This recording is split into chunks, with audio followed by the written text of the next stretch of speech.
Welcome to Echo of Crime YouTube channel. It didn't begin with chaos. It began with silence and years of being ignored. In the late summer of 1971, the Attica Correctional Facility in upstate New York was a place most Americans never thought about. Behind its thick concrete walls, over 2,200 prisoners lived in conditions that had not changed since the 1940s. Cells built for one man now held two. Toilets often broke down. Inmates were allowed one shower per week and only one roll of toilet paper each month. Letters from families were censored, books were banned, and education was almost non-existent. It was a world locked away from the public eye until the inmates decided to make it seen. By early September, frustration had become a way of life. Many of the men imprisoned there were young, poor, and disproportionately Black or Latino, serving long sentences for minor offenses. The guards, mostly white men from the surrounding rural towns, treated them not as humans, but as numbers, sometimes even as enemies. Tension built every day through small humiliations, the lack of medical attention, the spoiled food, the segregation in work assignments.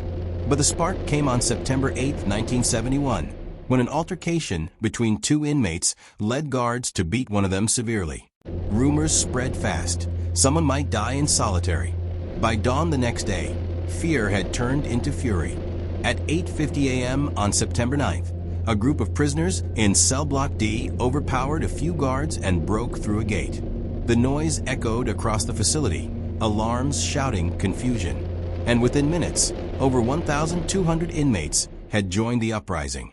Unlike the chaotic escape scene in Hollywood movies, the Attica revolt wasn't about running. It was about being heard. The inmates quickly formed committees, organized medical stations, and took 42 guards and staff hostage to use as bargaining leverage. They hung bedsheets marked with slogans demanding, "We are men, and treat us like humans." Then came a list, 28 demands, handwritten and surprisingly professional in tone. They wanted fair visitation rights, better medical care, religious freedom, and education opportunities. They also wanted amnesty for everyone involved in the riot, a request that would later seal their fate. The inmates invited reporters and negotiators into the yard to see for themselves. One journalist later described it as a scene of order, not madness, like a government forming in real time. For 4 days, America's eyes turned to a small town in western New York. Helicopters hovered over the prison. Reporters gathered outside the gates. Families of hostages stood in tears, praying for resolution. On live radio, an inmate spokesman pleaded, "We are men, not beasts, and we will not be driven like beasts any longer." Meanwhile, behind closed doors, the New York state government debated what to do. Negotiators, including civil rights leaders like William Kunstler and Bobby Seale, met with prisoners to find common ground. Some of the demands seemed achievable. Others, like amnesty, were politically impossible. But inside those walls, hope still lingered. The prisoners believed someone was finally listening. What they didn't know was that the government was already preparing for a show of force. By September 12th, tension reached its peak. Talks had stalled. Governor Nelson Rockefeller, under national scrutiny, refused to visit the prison himself. He spoke only through intermediaries, and his orders were firm: end the standoff by any means necessary. As night fell, floodlights illuminated the yard. Guards outside loaded rifles. Inside, inmates prayed and tried to protect the hostages they held, believing the talks might resume. But by morning, the air was different, colder, quieter, charged. No one realized it yet, but within 24 hours, Attica would become one of the darkest days in American prison history. When the world looked away, the silence of gunfire told a story words could never repair. The morning of September 13, 1971, began under a gray, heavy sky over upstate New York. For 4 tense days, the inmates at Attica Correctional Facility had held firm, negotiating, pleading, and demanding to be treated as human beings. Outside the walls, state officials had grown restless. Governor Nelson Rockefeller, pressured by political allies and law enforcement unions, rejected calls for compassion. He wanted control restored, not compromise. Inside the yard, more than 1,000 men huddled together. They had painted signs demanding justice, shared food, and tried to keep the hostages safe. They thought the worst was over. But at 9:46 a.m., the helicopters appeared. Thick clouds of tear gas rolled over the prison yard as hundreds of state troopers and correctional officers advanced. From the guard towers came the deafening echo of gunfire. When the gas cleared, the yard was silent, except for the sound of boots crunching on gravel. In minutes, the uprising was crushed.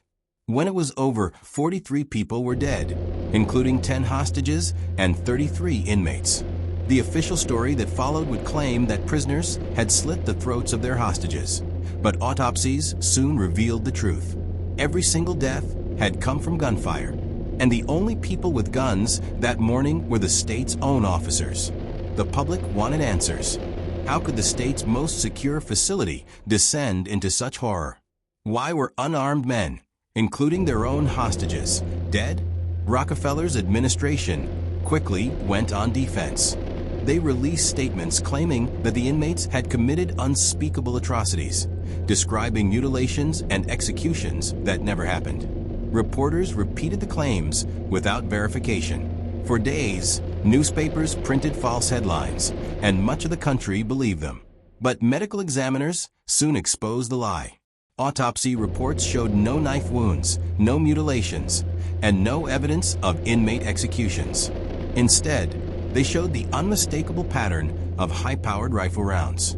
The bullets that killed the hostages had come from state guns. When the truth began to leak, officials refused to admit wrongdoing. Instead, they sealed photographs, restricted access to records, and intimidated journalists who asked too many questions. The real story of Attica was buried under bureaucracy and silence. For the surviving inmates, the aftermath was worse than the uprising itself. They were stripped, beaten, and interrogated for days. Many were denied medical treatment or legal counsel. Prison staff and investigators filed hundreds of reports accusing them of crimes during the riot, few of which were ever proven. Families of the dead guards and prisoners demanded accountability. Some guards' widows believed the official story. Others began to doubt. When the New York Times published a quiet correction confirming the deaths were caused by gunfire, it barely made front-page news. The state refused to take responsibility, and years of legal battles would follow. Attica had become a symbol, not of rebellion, but of truth denied. In the years after the riot, civil rights leaders, journalists, and former inmates refused to let the story fade.